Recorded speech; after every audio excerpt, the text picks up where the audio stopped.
Bom, pessoal, uma boa noite a todos. Estamos aqui, eu e Lúcia. Daqui a pouquinho ela entrará. Eu sou Gerardo Campana, sou médico, psiquiatra e psicoterapeuta transpessoal.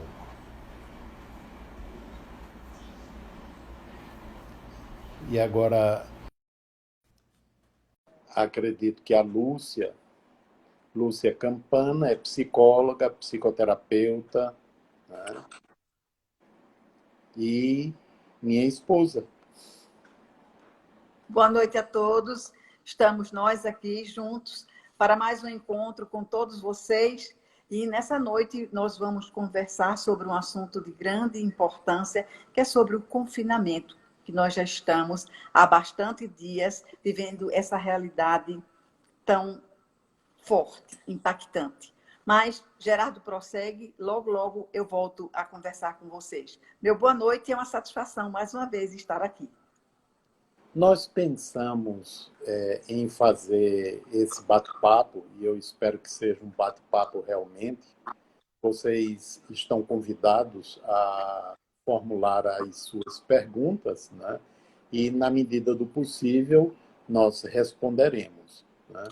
Mas nós pensamos nesse tema, convivência no isolamento, porque vem chamando a atenção as notícias das dificuldades de convivência, a princípio relatada por amigos, né, através de mensagens, a gente lendo na internet, no Facebook, no Instagram, no WhatsApp, né? Mas, e o objetivo era a gente conversar a respeito disso, trazendo, em relação às dificuldades, uma compreensão, até onde nos for possível, a respeito desse assunto e buscando meios, né, de lidar de forma mais eficiente e saudável com essas dificuldades. Porém, de uns dias para cá, eu tenho escutado nos noticiários que está ocorrendo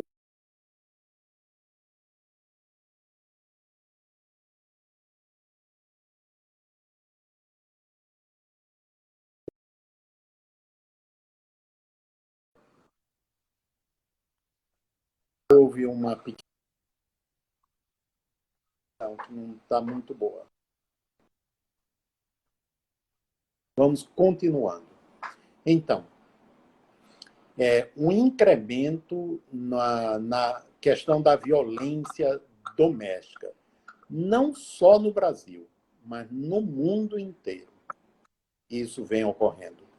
E me chamou a atenção, né, que, por exemplo, mesmo antes da epidemia, da pandemia, era alta a estatística de violência doméstica, principalmente em relação às mulheres como vítimas dessa violência. E aqui no Brasil, são a cada 4 segundos, uma mulher é vítima de violência, seja verbal ou física, ou as duas. A cada 4 segundos. Então, é um número muito alto. Eu fiz um levantamento e eu vou pedir permissão para ler esse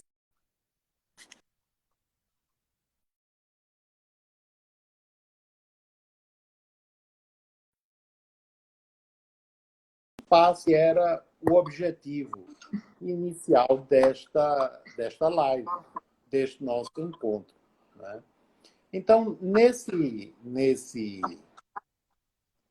apanhado que eu fiz, a ONU Mulheres, né, no documento Covid-19 na América Latina e no Caribe, né, como incorporar mulheres e igualdade de gênero na gestão da resposta à crise, sinalizou que tudo o que vem ocorrendo e o fato de boa parte das mulheres está situada, por exemplo, na informalidade e, portanto, deixou de ganhar dinheiro, né? O número enorme, por exemplo, de mulheres como domésticas, como empregadas domésticas e, portanto, deixaram de ganhar dinheiro, é um fator que tem colaborado para o aumento das tensões dentro de casa, né? Dentro de casa consequentemente, com o aumento da tensão, né? Não somente, por exemplo, por ter deixado de ganhar dinheiro, mas também pelo aumento da carga de trabalho dentro da própria casa, né? Vale a pena lembrar, né, que, por exemplo, na China, depois da pandemia, na medida em que foi se voltando ao que era antes, comércio abrindo, etc., né, verificou-se um aumento de pedidos de divórcio. E 70% esses pedidos eram formulados por mulheres.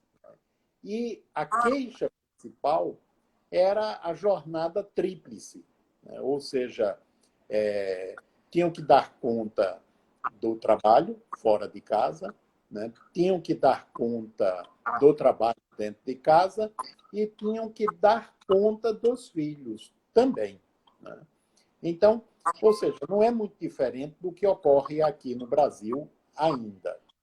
Então, isso, durante o período de pandemia, né, obviamente, pela convivência mais em tempo integral, né, com o cônjuge e o aumento das tensões por essa mesma convivência, as questões conjugais, as questões familiares, as questões pessoais, vieram à tona, obviamente, com a intensificação das dificuldades, o que, encerrado aquele período de confinamento, provocou um aumento dos pedidos de divórcio da parte das mulheres, né?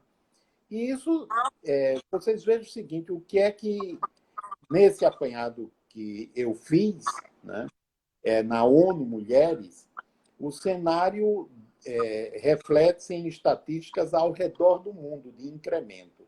Na China, denúncias de violência doméstica subiram 3 vezes no período da pandemia. Na França, as queixas subiram 32%. E em outros países, como o Reino Unido, a expectativa é que aumente, né, as queixas pelo número de agressões. E no Brasil, o Ministério da Mulher, da Família e dos Direitos Humanos constatou alta de quase 9% nas denúncias realizadas no Disque 180, que é exatamente isso, destinado a denúncias de violência doméstica. E a Justiça Estadual do Rio de Janeiro divulgou que foram registrados 50% mais casos de violência doméstica a partir do momento em que o confinamento passou a ser adotado. Tem algumas coisas que beira o tragicômico, né? Por exemplo, na França, adotaram um chat, criaram um chat, né? um sistema de comunicação que a mulher pode se comunicar com um policial, né? Com algum policial. E o próprio chat, o site, ele tem um botão que, se caso o agressor entrar naquele momento, é só clicar no botão e some a tela e some toda a conversa, né, para não haver um risco de nova violência por conta daquele comunicado. Então, é algo sério, muito sério realmente, que precisa ser repensado em diferentes níveis. Não é só no nível da repressão, não. É no nível principalmente educacional, né? Também que isso precisa ser visto, né, e encarado com muita seriedade, como talvez, eu acredito, já esteja sendo feito, né, para que seja coibido esse tipo de ação, coibida esse tipo de ação, e, ao mesmo tempo, para as gerações futuras, haja uma diminuição ou até mesmo a cessação desse absurdo que continua ocorrendo, né? Mas, o que é que você acha disso, Lúcia, disso que vem ocorrendo? Parece que a internet realmente hoje não está colaborando muito, né? Enquanto a internet da Lúcia ajeita, há uma pergunta. Você sabe se existe estatística sobre agressões a homens pelas companheiras? Não, eu não conheço essas estatísticas. Vocês estão me Não ouvindo? estou dizendo que não tenha, né? Não estou dizendo que não tenha, mas eu não conheço. Eu conheço por parte dos homens em relação às mulheres, né? Essas são realmente muito mais comuns. Mas eu já atendi homens que se queixavam. Isso foi um ou dois, três, talvez, ao longo desses anos todos, que se queixavam de sofrer agressão por parte das companheiras, né? Mas não é realmente algo frequente. É muito mais do homem para a mulher, né? Mas, Lúcia, né, consegue entrar?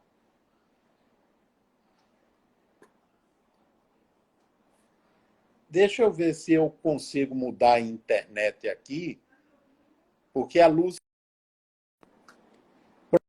Pronto, vamos ver se melhora agora. Vamos lá, Lúcia. Alô, alô? Eu acho que...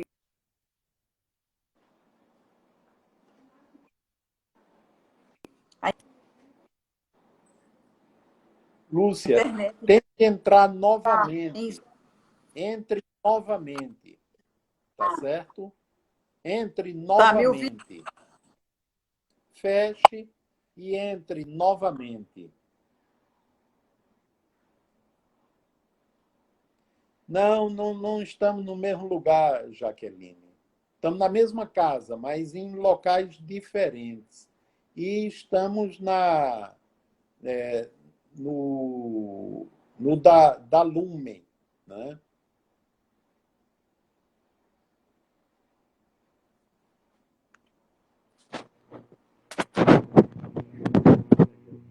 Para sair e entrar no da Lume. Ela entra na Lume. Bom, pessoal, enquanto a Lúcia entra novamente, né, dentro disso que eu estava falando, eu lembro que há muitos anos atrás, isso deve ter talvez uns 30 anos, né, eu prefiro contar casos mais antigos, né, e mesmo colocando algumas modificações neles, porque é muito mais difícil, tanto a própria pessoa, né, se identificar, como alguém que conviveu com ela, né? Porque fica bem mais difícil.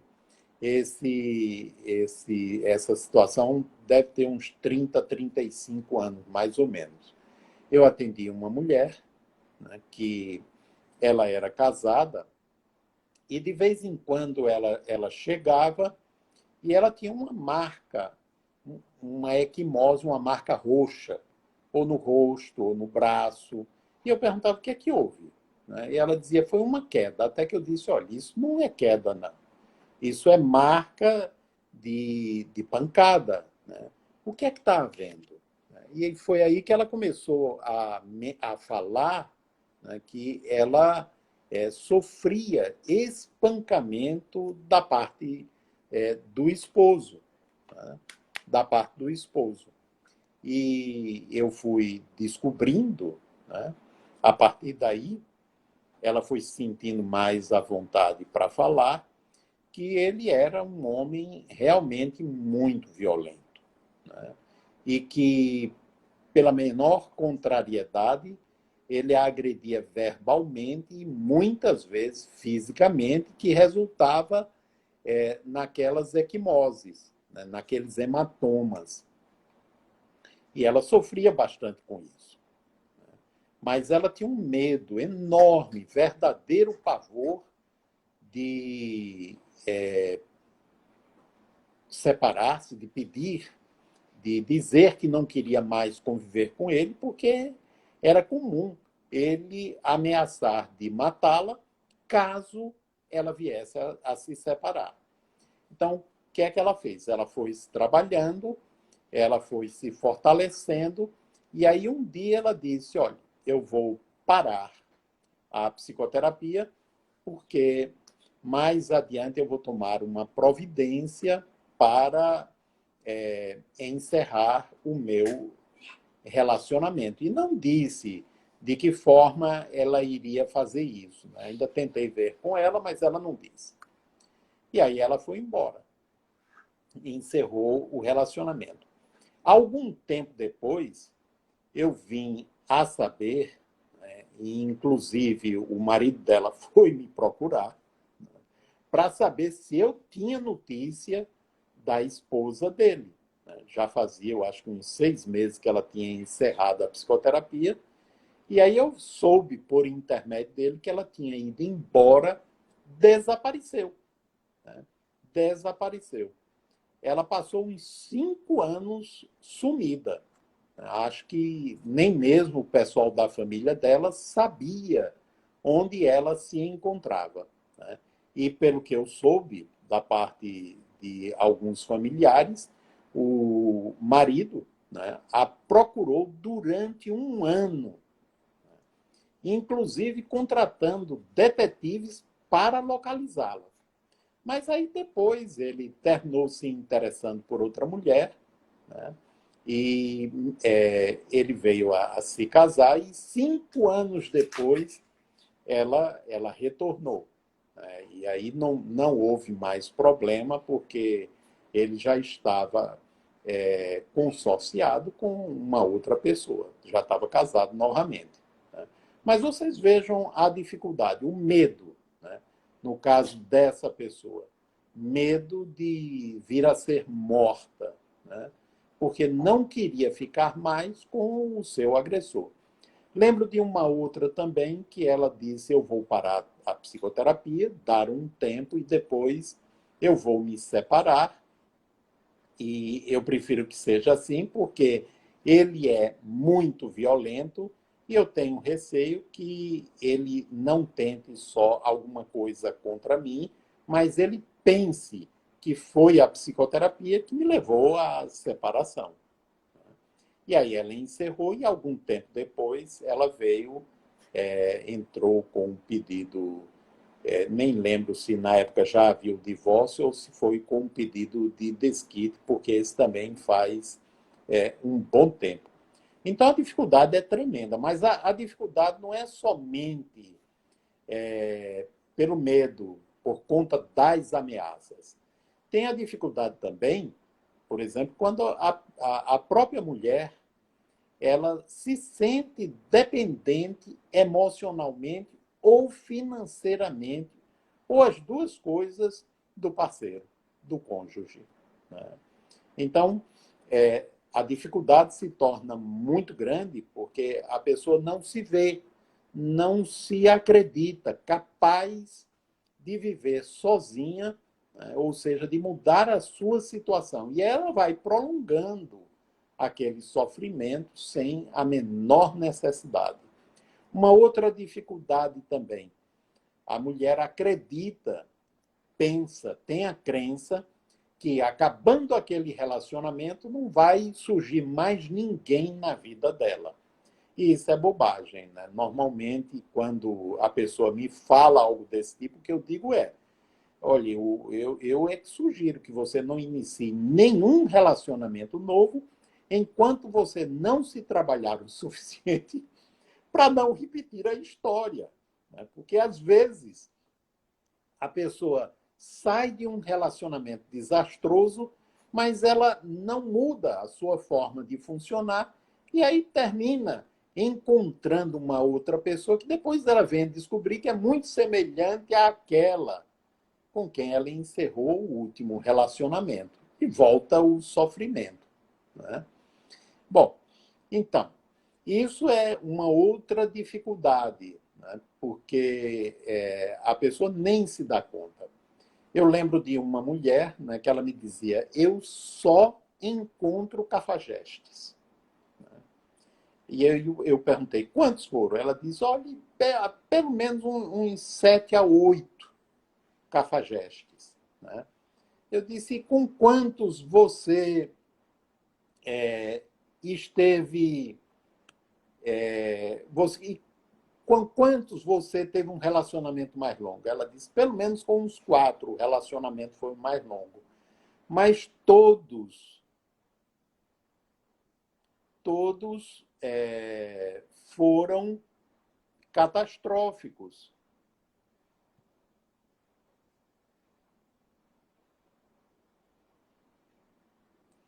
Todos foram catastróficos. E aí eu perguntei para ela, eu disse: olha, no caso,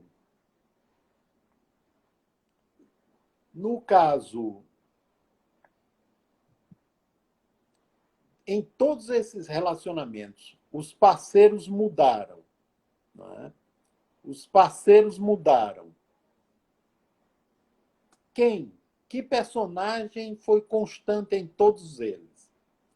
Ela disse: bom, eu.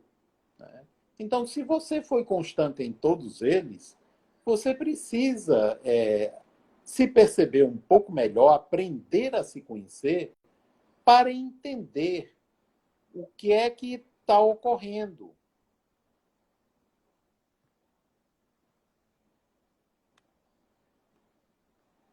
Eu estou tentando colocar a Lúcia de novo, mas não estou conseguindo. Pronto. Pois é. Olha a violência contra a mulher. É isso mesmo. Seja bem-vinda. Olha a violência contra a mulher, né? Mas, diante do que você já conversou sobre a violência sobre as mulheres, né? O que nós estávamos aqui escutando, porque eu estava ali escutando e lhe assistindo muito bem, né? O que chama a nossa atenção é que essa realidade ela não surgiu agora só devido ao confinamento, ao isolamento. Isso está trazendo à tona algo que já é bastante crônico e com um desajuste emocional, digamos assim, com a necessidade de uma convivência mais próxima, não é? Então, as nossas fragilidades, ficamos indefesos e aí começa a surgir, né, a questão das críticas, da discussão. E quando menos espera, já nos encontramos dentro de um clima de agressividade, seja ela verbal ou física. E isso é muito grave. Isso é muito sério. Né? Então, eu penso, dentro do que nós estamos aqui conversando, que Gerardo está focando muito dentro dessa realidade, que é uma realidade aterrorizante. Né? É uma realidade que ela já vem há tempo, né? Solicitando um SOS com luz vermelha e piscando. A agressividade, o desrespeito com o ser feminino, com a mulher. E que agora ela vem à tona. Então, estamos nos protegendo, estamos isolados, né, confinados em nossos lares para evitarmos o contato do vírus, do corona. Mas, ao mesmo tempo que nós nos recolhemos, paramos a nossa vida do dia a dia, e aí, quando a gente menos espera, estamos vivendo situações das mais terríveis. Né? Óbitos, não só pelo corona, pela situação emergencial do vírus, mas pelo desrespeito ao ser humano, pelo desrespeito à mulher. Então, eu penso que é fundamental podermos entender e ter um pouco do conhecimento de um mergulho mais profundo, o que existe na minha psique, o que se passa comigo, que em determinadas situações eu me torno tão escrava, submissa, né? Eu me curvo diante de um agressor. E nós sabemos que já existe muita diversos tipos de ajuda para essa situação. Mas cabe a essas mulheres. Não sei se vocês estão me ouvindo, travou meu vídeo.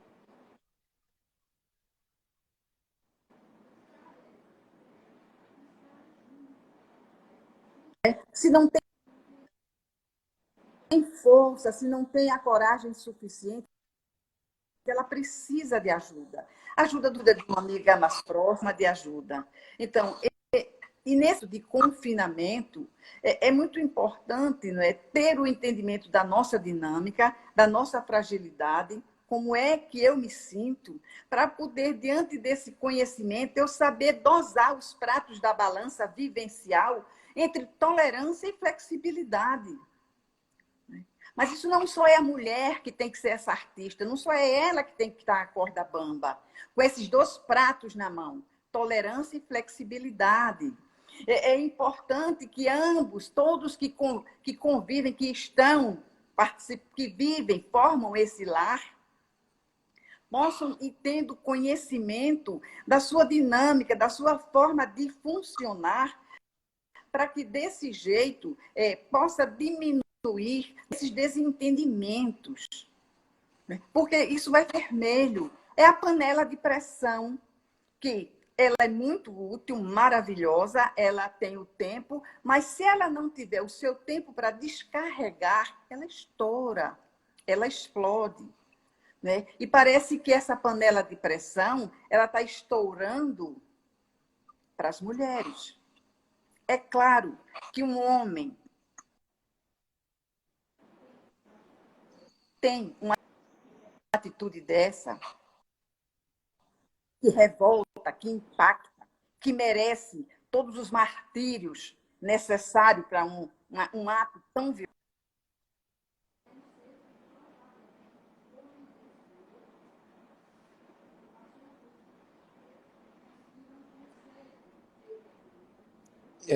Parece que a internet da Lúcia travou um Ou passou pouquinho por de novo. situações, Né?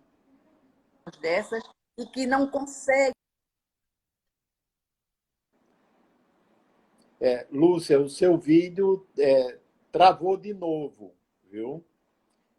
O que a Lúcia está falando é muito importante. Ainda não. Ainda não. Tá falhando um pouco. Né? De convivência. Não tem que ser um esforço só da mulher, não. Tem que ser um esforço de todos que convivem em casa. Mas vamos pegar o casal. Tem que ser um esforço da parte do casal, do homem e da mulher. E tem algumas coisas, alguns mitos, que eles precisam desmoronar. Né? Por exemplo, a ideia de que ciúme é prova de amor. Ciúme não é prova de amor. Pelo contrário, né? Ciúme é só prova de insegurança. Né? De insegurança.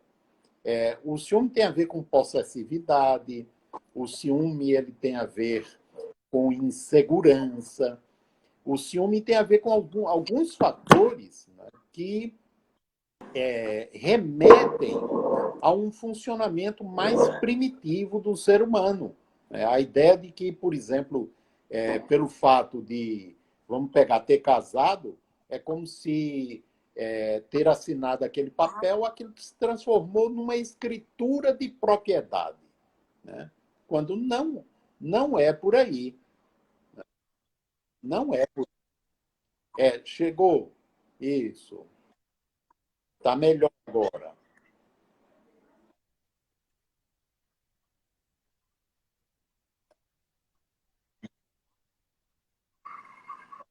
Cheguei?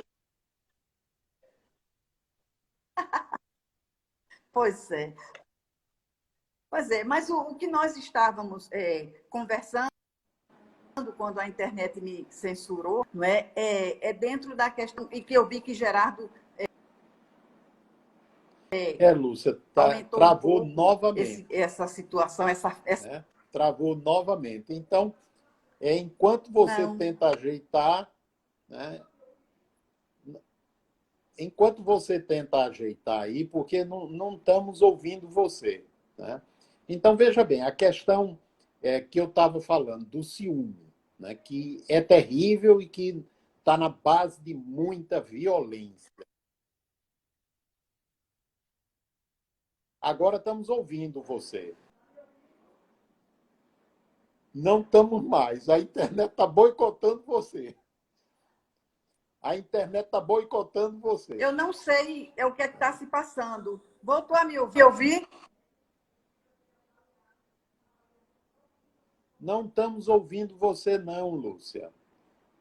Não estamos ouvindo você.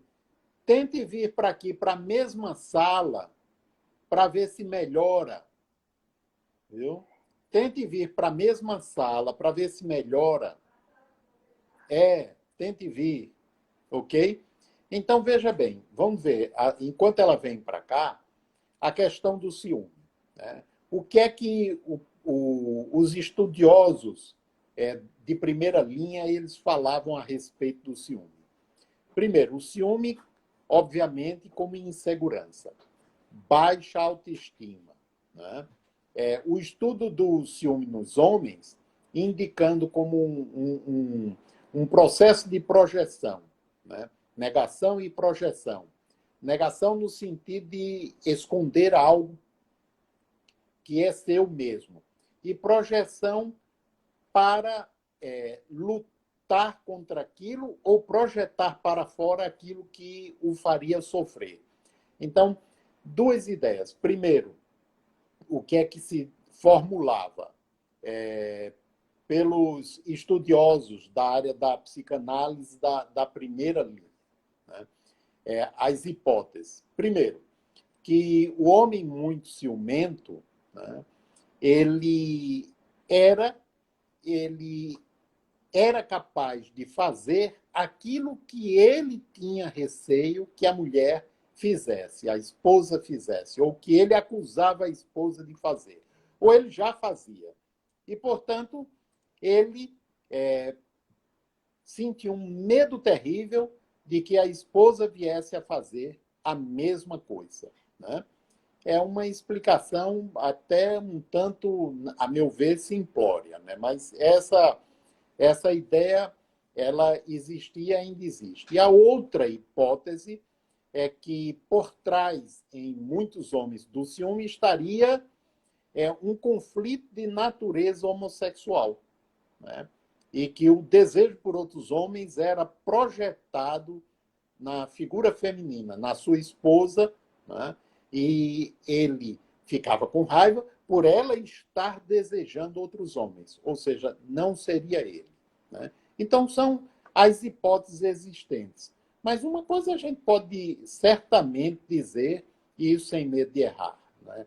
Que o ciúme tem muito a ver com insegurança, tem muito a ver com possessividade e tem a ver com primitivismo, carga instintual primitiva. Ou seja, aquele território é meu, né? E, portanto, eu tenho que cuidar para que ninguém sequer se aproxime do meu território. Né? Então, a pessoa não pode. A pessoa fica querendo saber, inclusive dos pensamentos da outra, para poder se sentir seguro, né? De que os pensamentos da outra pessoa lhe pertencem. Né? O que é um absurdo. Né? A gente não tem como fiscalizar ninguém o tempo todo, nem sentimento, nem pensamento, nem fiscalizar objetivamente a pessoa. Não tem. Ou se confia ou não se confia. E uma coisa que chama muita atenção, por exemplo, quanto maior a desconfiança, quanto maior o ciúme, muito menor é o pensamento de se separar. Por quê? Porque se a pessoa se separa, ela perde o objeto de paranoia dela, vamos dizer assim. Né? Ela perde. E aí ter que conseguir um outro para dar continuidade ao jogo que foi interrompido. Né? Então, isso aí precisa... É óbvio que eu estou falando aqui de uma forma geral, né? Simplificando, porque isso é muito mais complexo do que falando assim como eu estou falando. Né? Mas é muito importante saber, né, que ciúme não é, de jeito nenhum, prova de amor. Né? Pelo contrário, né? Não há amor. Há dependência, possessividade e controle. Ok? O que é que acha, Lúcia? Não, eu concordo plenamente. Né? E isso nós vemos, nós estamos agora aqui focando, já que você começa a... Continua sem som. Está sem som? Tá sem som. Tá. É melhor eu me despedir de vocês. Tá o vídeo. Então, vá lá para fora para ver. Todos os locais. Já? Já. Eu tenho um preconceito aqui com a internet, da internet. Eu já fui lá para fora, já.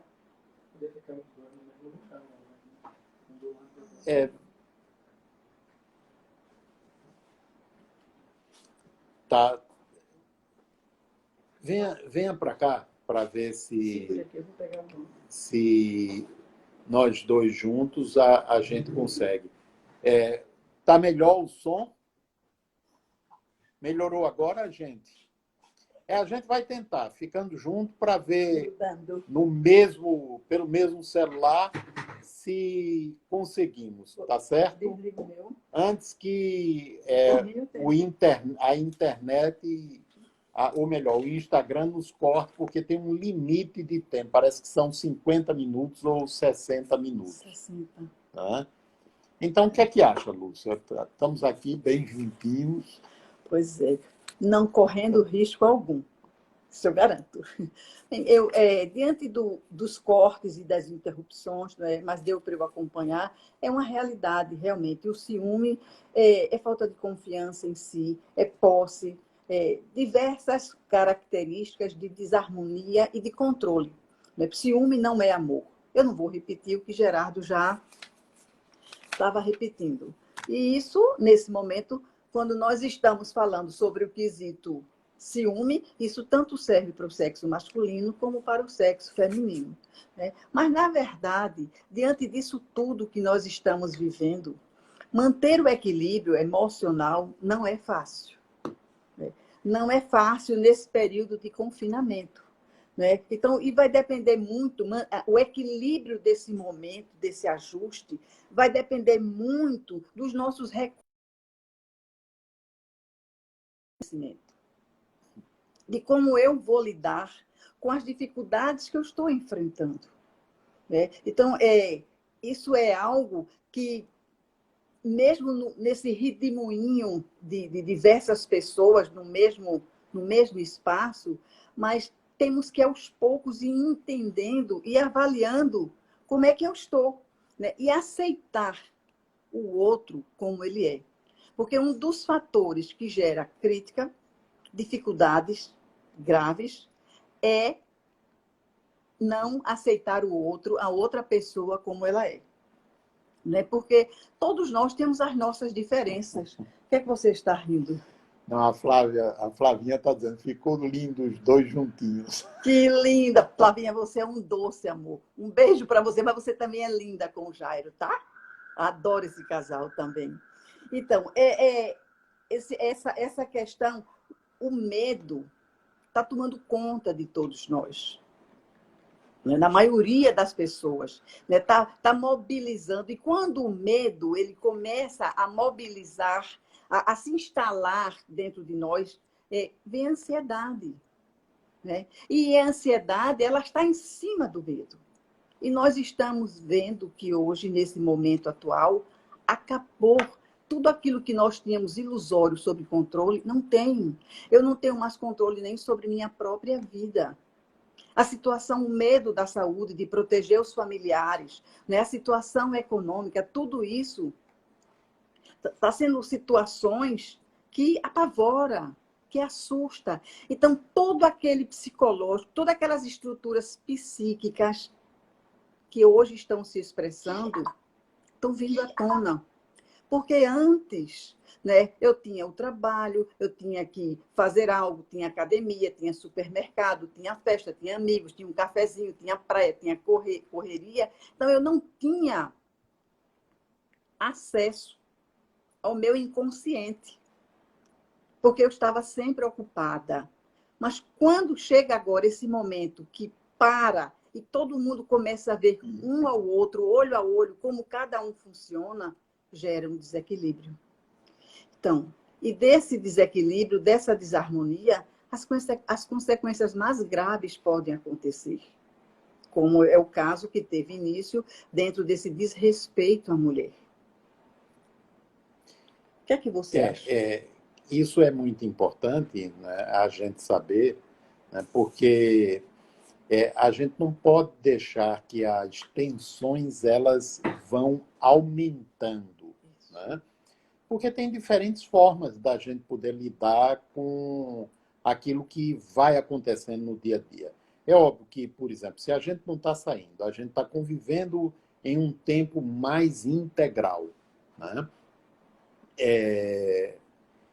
Isso modifica muito a estrutura rotineira dos nossos relacionamentos, né? Então, tende realmente aquilo que estava oculto a vir à tona. Isso não é ruim. Não é ruim, pode ser até bom. Quando a gente já está disponível para o autoconhecimento, para a gente se conhecer e para a gente conhecer o outro. Porque é muito importante que a gente enfatize, né, que um dos objetivos do relacionamento, principalmente o relacionamento a dois, amoroso, né, é para descobrir a si e ao outro, né? É uma aventura de autodescobrimento e de descoberta do outro. Porque não é a gente, por exemplo, a gente sozinho, que a gente vai se conhecer melhor. Não é, né? E a gente não tem também que se casar, arranjar um relacionamento só para se conhecer. Mas a gente estando num relacionamento, né, obviamente, a gente tem a oportunidade da gente se perceber melhor. Porque o outro tanto funciona como um espelho, como o outro sinaliza sobre o nosso funcionamento, mostrando para a gente. Tanto apontando, né, seja com delicadeza ou às vezes com abuso mesmo. Ou né? com violência também, não é? Sem nem pensar em violência, com abuso, né, pela irritação que, digamos assim, aquilo que foi feito ou deixou de ser feito provocou. E aí, se a gente está num processo que a gente está tentando se perceber, mesmo que a gente tenha sentido inicialmente raiva, né, porque, obviamente, não é muito agradável quando a gente é chamado a atenção, não é? Vem aquela parte da gente que está ligada à autoestima e que se desagrada, né, com a atenção, com aquilo que foi dito, com a observação que foi feita. Mas a gente respira profundo quando a gente está buscando também aprimorar a percepção sobre nós mesmos e vamos tentar perceber se havia ou há fundamento naquilo que foi dito. Havendo fundamento, a gente passa a se observar melhor. Então, nesse sentido, aquilo que o outro diz auxilia muito, mas isso só é possível, né, realmente, quando há disponibilidade da parte dos dois. Quando não há, né, é muito difícil para um só dos dois segurar isso, fazer isso, né? Porque a gente ainda está numa etapa evolutiva, né, em que a gente precisa do retorno do outro, né? O amor é uma mão de via dupla, né? Vai e precisa voltar. A gente ainda não desenvolveu a capacidade do amor incondicional, né? A gente quer receber de volta. A gente sente necessidade disso, né? Então, a gente, obviamente, precisa que o outro entenda isso, né, e se disponha também com flexibilidade a se perceber, né, através do relacionamento, né? Alguns autores, o Winnicott é um deles, o Winnicott foi um grande psicanalista, foi inicialmente pediatra, médico pediatra, e depois se submeteu à psicanálise, e aí ele terminou se tornando um psicanalista muito famoso, um mestre. Excelente. Né? E ele costumava dizer que o relacionamento, né, é uma oportunidade para se rever, né? Cada um se rever. Né? Porque ele dizia que tudo começa em casa. Tudo começa. Né? Há, inclusive, um livro dele com esse título. E ele fala isso principalmente em relação à educação desde o início, né, da criança, do bebê. Mas nós estamos educando uns aos outros. Né? Eu aprendo, posso aprender com a Lúcia e a Lúcia pode aprender comigo. De vez em quando me abuso, né? Com algumas observações. Os controles. Né? Mas depois paro para pensar, né? E verificar até que ponto ela está com a razão. Né? E muitas vezes, obviamente, está. Né? Assim como eu posso dizer alguma coisa, né? Fazer algum tipo de observação que cabe a ela. Né? Analisar para ver se aquilo procede ou não. Mas quando um dos dois é fechado, né, a observação ela cai como se fosse uma pedrada. E aí a pessoa vai se encolhe, se fecha. Vai se fechando. Né? O Antônio Seton ele está perguntando: e quando o medo da saúde dos filhos e netos distantes toma conta do dia a dia? É outra preocupação, não é, Antônio? Né? Como é que nós ou os nossos familiares vão estar amanhã? Se vão pegar ou não vão pegar? Né? Como é que vai estar a situação deles? Né? Mas uma coisa é muito importante nisso aí, e é importante de uma forma geral. A gente está sempre com a mente dentro da realidade. O que é a realidade? É o momento presente, é o agora. O agora é a realidade. Tem alguém doente? Não, não tem. Né? Se tiver alguém doente, vamos cuidar, os cuidados necessários. Se não tem alguém doente, a gente não tem que estar pensando se vai pegar ou não. Né? Porque aí tem a ver com aquela necessidade de ter o controle. Né? E o controle não é só sobre o outro, né? Nos relacionamentos. Né? O controle também é em relação às coisas que a gente não tem como controlar. Ou seja, a saúde daqueles a quem nós amamos. No máximo, a gente pode dizer, se cuide. Né? Se cuide. Mas a gente não sabe como é que vai ser. Né? Não sabe se alguém vai pegar. Algumas pessoas amigas nossas, né, contraíram o vírus, né, e, por felicidade, todas elas se recuperaram ou estão se recuperando bem. Né? Mas algumas pessoas que nós conhecemos já faleceram, né? O que é muito triste e é muito doloroso. E o que nós podemos fazer quando isso ocorre, obviamente, é orar. Né? Aceitar a realidade, aceitar a nossa impotência diante dessa realidade e orar. Né? E nos mantermos dentro da realidade. Né? Mas nessa questão da convivência no isolamento, tem também a dificuldade de lidar com os filhos, principalmente pequenos. Né? Quem tem filho pequeno está uma questão séria. Como também, licença, já interrompi, como também para essas crianças não está sendo nada fácil. Eles perderam a arena, a escola, o convívio social, as brincadeiras, né? A troca. Mudou para ele todo o panorama, mudou para essas crianças, como também para os pais. Não é? Então, ou seja, de repente cada um está querendo, está solicitando as suas carências. E nesse momento, o que eu vejo de grande importância é dialogar e ouvir. São dois requisitos fundamentais que ajudam a promover a estabilidade, a harmonia no contexto familiar. Isso. Não é? E criar estratégias dentro do que é possível, porque nós também precisamos saber dos nossos limites. Eu não posso, de repente, agora virar a fada sininha, a Mulher Maravilha, a fazer tudo o que precisa para que ninguém sofra, para que tudo esteja organizado.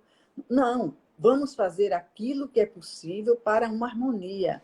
Mas é uma mão, né? A família, vou usar uma forma, é uma mão e a nossa mão tem dedos diferentes, né? E cada dedo tem uma função. Mas num determinado momento de sustentar, esses dedos se unem e dão o suporte necessário. Isso. Né? Por ali.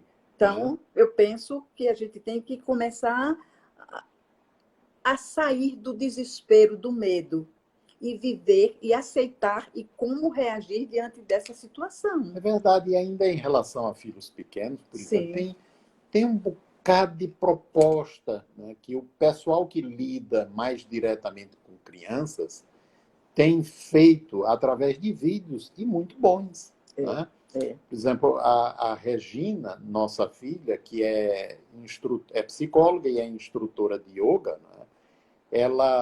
ela dava aulas de yoga para crianças de 3, 4, 5, 6 anos de idade, 7 anos, né? Presenciais. Mas com a quarentena, o distanciamento social, parou e ela começou depois a fazer isso online. Né? Mas, por enquanto, criança por criança. Né? Ou seja, aquela horinha a criança está aí e é interessante como elas participam. Interagem, né? legal. Porque a aula de yoga para criança não é só fazer a asana. Né? Tem outros recursos que se lança mão também. E elas participam. Mas não é só isso daí. Vocês, na internet, né, encontram muitos vídeos, encontram muito material de como entreter as crianças, né, nesse período. Entreter as crianças e entreter a nós mesmos. Né? A gente já está vendo agora que se, por exemplo, voltando da pandemia, saindo dessa quarentena, né, o trabalho na área não ficar muito legal, a gente pode abrir uma padaria. Né? Já aprendeu a fazer pão. Né? Quarentena, 40 quilos a mais. Pão. Ontem fizemos um pão com recheio de calabresa, que ficou muito bom. Alecrim. Né? Muito bom, realmente. Então, é uma alternativa. Ou seja, a gente ocupa uma parte do tempo com isso, ocupamos com plantas, né? Ocupamos com leituras, com né? filmes. Com filmes, né? Com aquilo que faz parte da estrutura religiosa que nós formulamos, que nós pertencemos, né? E isso é algo também bom de se lembrar, não é? Você cultivar a sua religião é algo muito importante, não é? Seja católico, protestante, espírita, budista, ou mesmo que não faça parte de uma religião nesse sentido institucional, mas a sua religiosidade, a sua espiritualidade, o seu vínculo, né, com o transcendente, com o sagrado, com Deus, como você queira chamar, né, com a espiritualidade. Você cultivar, porque isso ajuda bastante. Ajuda a manter calma, serenidade e a gente renunciar aos controles impossíveis, né, que eu estava dizendo antes. Ou seja, deixar para Deus o que é dele e a gente cuidar daquilo que é da nossa competência. Porque senão a gente vai querer competir com ele, ficar no lugar dele.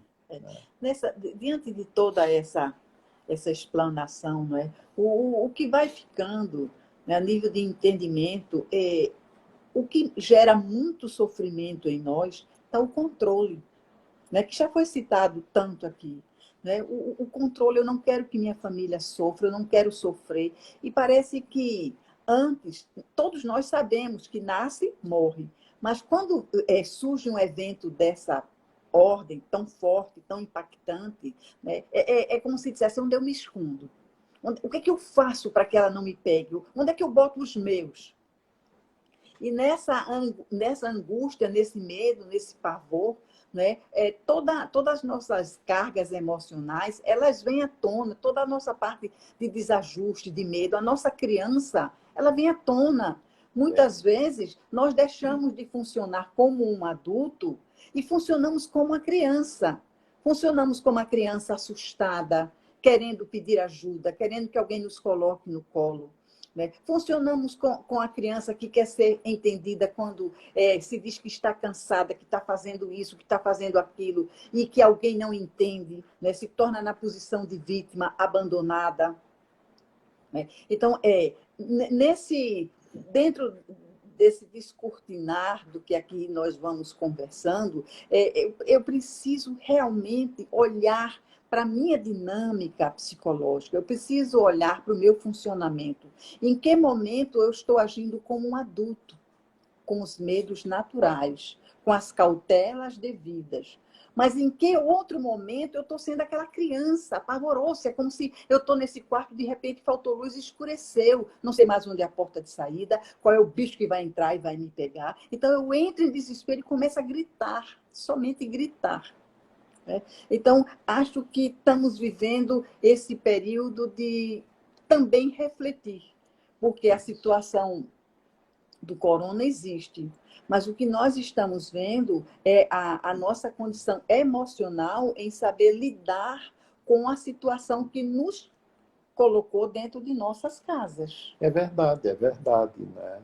E dentro desse aspecto, né, a gente estando mais perto um do outro e Que horas? convivendo por um tempo maior, né, a gente também tem a oportunidade de aperfeiçoar, de ampliar os laços afetivos. Né? Sim. E aí tem o Espaço Vida, acredito que seja a Shirley. Né?